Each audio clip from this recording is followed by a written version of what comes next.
জোট বাঁধছে হিন্দুরা, আর তাতেই কি থরহরিকম্প মমতা বন্দ্যোপাধ্যায়। সেই কারণে যেভাবে হিন্দু জোট বাঁধছে তাতে নেতাজি ইন্ডোর স্টেডিয়ামে তড়িঘড়ি বৈঠক করতে হলো মমতা বন্দ্যোপাধ্যায়কে, এবং নিজেকে প্রমাণ করতে হচ্ছে যে তিনি কত বড় হিন্দু। আর তাতেই বিরোধীরা আক্রমণ শানিয়েছে, বলছেন বিপদ বুঝেই নাকি মমতা বন্দ্যোপাধ্যায় এখন হরিনাম করছেন।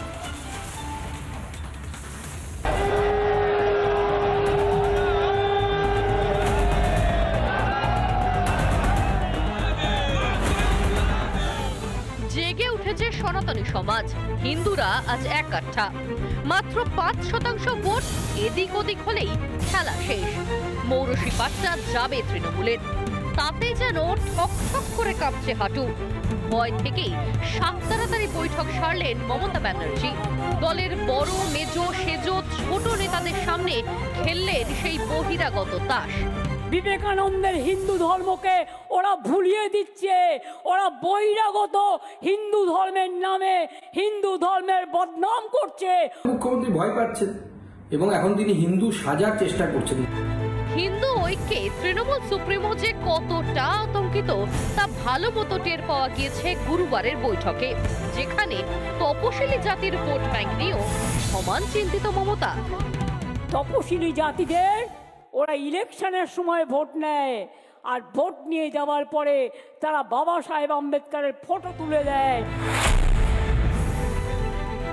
পশ্চিমবঙ্গের যারা বাঙালি হিন্দু তাদের মধ্যে কিন্তু একটা এক হওয়ার এবং একসাথে রাজনৈতিকভাবে নিজেদের মত প্রকাশ করার প্রবণতা কিন্তু বেড়েছে বলে আমার মনে হয়, এবং তার ফলে মুখ্যমন্ত্রী ভয় পাচ্ছেন এবং এখন তিনি হিন্দু সাজার চেষ্টা করছেন। চারদিক থেকে বাড়ছে চাপ, তাতেই টলমল অবস্থা ঘাসফুলের। সেই আতঙ্ক থেকেই দিন কয়েক আগে নিজের ধর্ম পরিচয় দিতেও ব্যস্ত হয়ে পড়েছিলেন মমতা। আমি কখনো আমার ধর্ম নিয়ে কথা বলি না, আমিও কিন্তু ব্রাহ্মণ পরিবারের মেয়ে। নিজেকে ব্রাহ্মণ ঘরের মেয়ে হিন্দু প্রমাণ করার চেষ্টা করছেন, তার কারণ হচ্ছে ভয় পেয়েছেন উনি। তবে মমতার কথায় না গলে গিয়ে ফের সনাতনীদের জোট বাঁধার ডাক দিলেন শুভেন্দু অধিকারী। সবাইকে বলবো, হিন্দু যদি হন এক থাকবেন, ঐক্যবদ্ধ থাকবেন, হিন্দু হিতে কাজ করবেন। তবে ঘাসফুলের যেন সেই ভাঙবো তবু মচকাবো নার মতো অবস্থা। বাংলার সংস্কৃতির আলাদা, যারা হিন্দু তাস খেলছে তাদের পতন আগামী দিনে অনিবার্য। 26-এর বিধানসভা ভোটের এখনো ঢের দেরি, ফলে গোষ্ঠী কন্দল, শীর্ষ নেতৃত্বের টানাপোড়েন মেরামতে বৈঠকের যুক্তি ফালতু। আদতে জোটবদ্ধ সনাতনীদের দেখে থরহরিকম্প তৃণমূলের এখন হিন্দু দরদির সাজার মরিয়া চেষ্টা। হিন্দু ধর্মের রিপাবলিক বাংলা। অসম্মান করছে। বারবার ধর্ম নিয়ে আমরা তাস দেখতে পেয়েছি, আর এবার ওয়াকফ নিয়েও ধর্মকে জিগির করা হয়েছে। আর এবার কেন্দ্রীয় মন্ত্রিসভা ছাড় পাওয়া গেল কেন? না ঐতিহাসিক ওয়াকফ সংশোধনী যে বিলটা রয়েছে সেই ক্ষেত্রে, যেখানে স্পষ্ট বলা হয়েছে কেন্দ্রীয় মন্ত্রিসভার তরফ থেকে যে জেলা শাসকই নেবে সর্বোচ্চ সিদ্ধান্ত, তবে পরবর্তী সিদ্ধান্ত নেবে মন্ত্রিসভা সম্মিলিত আলোচনার পর। বিরোধীরা বলছে তাদের যেন কোথাও স্বার্থসিদ্ধি হতে এই সমস্যা হচ্ছে ওয়াকফ বিলকে কেন্দ্র করে। বিজেপি বলছে যে ওয়াকফ বিল নিয়ে যেভাবে জমি অধিকারটা বন্ধ হবে, আর সেখানেই কোথাও গিয়ে ইন্দি জোটের চিড়বিড়ানি। পশ্চিমবাংলায় রেকর্ডের 1.5 লাখের কাছাকাছি ওয়াকফ সম্পত্তি আছে। টিএমসির মুসলিম নেতারাই সেগুলো কবজা করে লুট করে খাচ্ছেন। এই জন্য এই যে আইনটা খুব দরকার ছিল। দেশের সংখ্যালঘু সমাজকে যে অসম্মান করছে, এটাই হচ্ছে মূল বিষয়। যে কোনো জমি ওয়াকফ নয়, বদল আসছে আইনে। ছাড়পত্র কেন্দ্রীয় মন্ত্রিসভার। ওয়াকফ সম্পত্তি নিয়ে বিতর্ক বহুদিনের। এ নিয়ে দখলদারির অভিযোগে উঠেছে অসংখ্যবার। ধর্মের অজুহাতে অন্যের সম্পত্তি কবজা করা নিয়েও জলঘোলাও হয়েছে বিস্তর। আর এতেই চিরতরে দাঁড়ি টানতে উদ্যোগী হয়েছে কেন্দ্রের নরেন্দ্র মোদী সরকার। সংশোধনী আনা হচ্ছে ওয়াকফ বিলের। কেন্দ্রের সিদ্ধান্ত, নতুন বিলে অধিকার খর্ব করা হয়েছে ওয়াকফ বোর্ডের। ওয়াকফ সম্পত্তি ঘোষণা করবেন জেলা শাসকরাই। ওয়াকফ সম্পত্তি অডিট করতে পারবে ক্যাগ। সরকারি সম্পত্তি ওয়াকফের হবে না। কোনো সিদ্ধান্তে বিতর্ক থাকলে আবেদন করা যাবে হাইকোর্টে। এই পশ্চিমবাংলাতেও গ্রামে গঞ্জে বহু জায়গায় লোকের পাট্টার জমি আর দিয়ে দখল করে নিচ্ছে, জোর করে বলছে তুমি চাষ করতে পারবে না, এটা ওয়াকফ সম্পত্তি এখনও চলছে। এবং এর বিরুদ্ধে বলার মতো কেউ নেই, কোনো এফআইআর নেয় না, পুলিশ কোনো কিছু করে না। এই জন্য এই যে আইনটা খুব দরকার ছিল।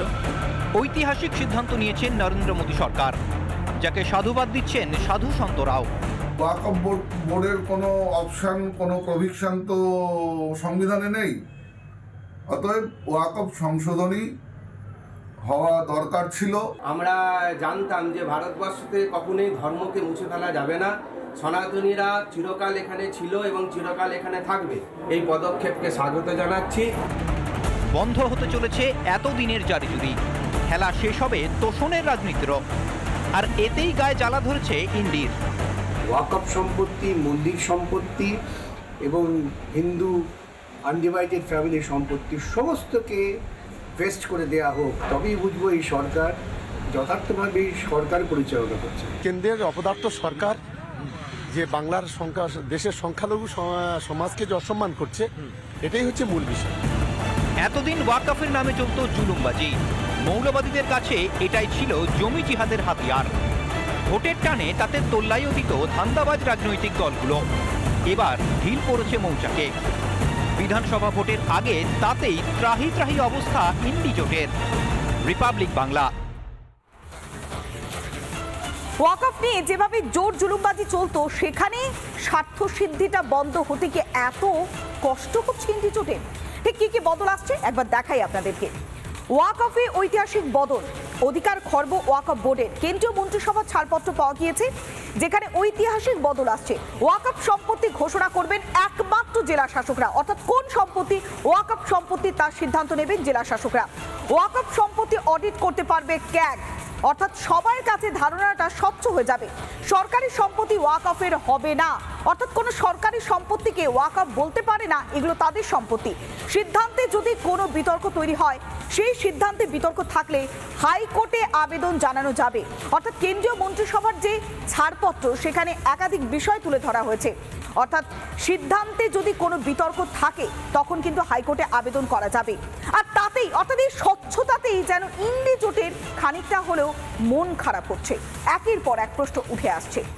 এর মাঝেই আমরা দেখেছি, রাজ্যের দিকে যদি নজর রাখি, তখন একাধিক প্রশ্ন বারবার সামনে আসে। নানা ধরনের কন্টেন্ট দেখার জন্য লাইক করুন, শেয়ার করুন আমাদের ফেসবুক পেজ, সাবস্ক্রাইব করুন আমাদের ইউটিউব চ্যানেল। পাশাপাশি অন্যান্য ব্রেকিং নিউজের জন্য অবশ্যই চোখ রাখুন রিপাবলিক বাংলায়।